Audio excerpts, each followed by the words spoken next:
Bonjour, bienvenue sur DigiSchool. Donc, je suis Ali Rachini, votre enseignant en chimie physique niveau bac. Et aujourd'hui, on va travailler les systèmes oscillants et les oscillateurs. Donc, tout d'abord, on va commencer par les systèmes oscillants. Qu'est-ce que ça veut dire un système oscillant? Un système est dit oscillant dès qu'il y a une variation d'une grandeur physique autour d'une grandeur valeur ou d'une valeur moyenne. Ça veut dire quelque chose qui, plus ou moins, se répète à des intervalles de temps bien définis. Par exemple, un exemple simple, les suspensions d'une voiture. Vous voyez, donc, c'est un système oscillant. Également, un solide ressort. Donc, si vous prenez un ressort avec un solide, vous le tirez, vous le lâchez, vous voyez qu'il va et il revient. Donc, c'est un système oscillant. Également, une pendule. Vous la tirez, vous le lâchez, vous voyez qu'elle va faire des allers-retours. Donc, tout système qui va osciller autour d'une valeur moyenne, c'est la position d'équilibre, est appelé système oscillant. Qu'est-ce qui caractérise un système oscillant? Donc, il est caractérisé par la période. Donc, c'est la durée la plus courte entre deux passages. La fréquence qui est égale à 1 sur t. Donc, une fois qu'on a la période, on peut déterminer la fréquence de l'oscillation. Et l'amplitude. C'est quoi l'amplitude? L'amplitude, donc, c'est l'écart maximum, au minimum, par rapport à la position d'équilibre. Par exemple, on va prendre le cas d'une pendule. En fait, l'amplitude dans le cas d'une pendule correspond à l'angle maximal atteinte par rapport à la verticale. Donc, vous avez une pendule, vous venez, vous la tirez et vous lâchez. Elle va osciller. L'angle qu'elle va faire avec le vertical et l'amplitude. Donc, ça correspond à l'angle qui fait la pendule avec la verticale, ou ce qu'on appelle la position d'équilibre. Généralement, concernant les systèmes oscillants, on parle de deux positions d'équilibre.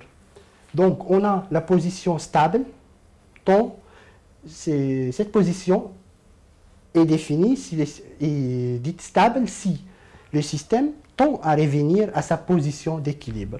Donc, le même exemple que tout à l'heure avec la pendule, vous prenez la pendule, vous la tirez avec un angle donné et vous lâchez. Vous allez voir qu'au bout d'un certain temps, elle va s'arrêter. Donc, elle va tendre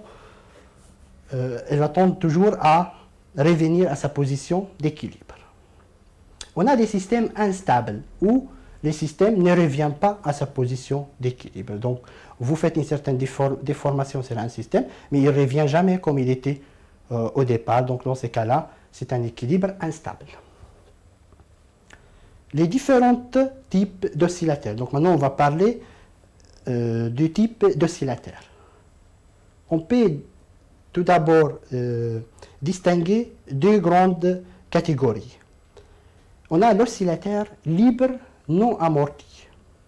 Dans ces cas-là, l'amplitude est constante. Ça veut dire si vous prenez votre pendule, vous la faites monter et vous lâchez, elle va revenir toujours aux mêmes positions. Donc, elle ne va jamais s'arrêter. Dans l'idéal, elle ne s'arrêtera jamais.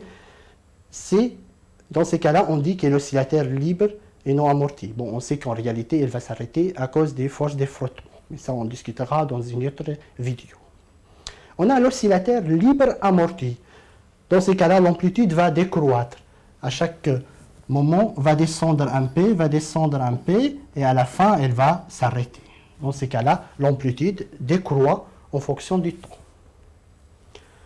Si on a une faible décroissance de l'amplitude, on peut donner un nom un peu spécifique à ce type d'oscillateurs, ce sont des pseudo-périodiques.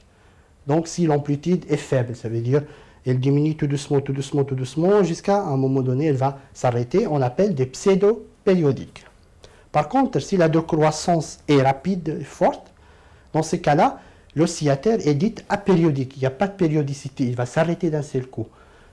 De même, dans ces cas-là, on ne parle même pas d'oscillation réellement, parce que les systèmes s'arrêtent d'un coup.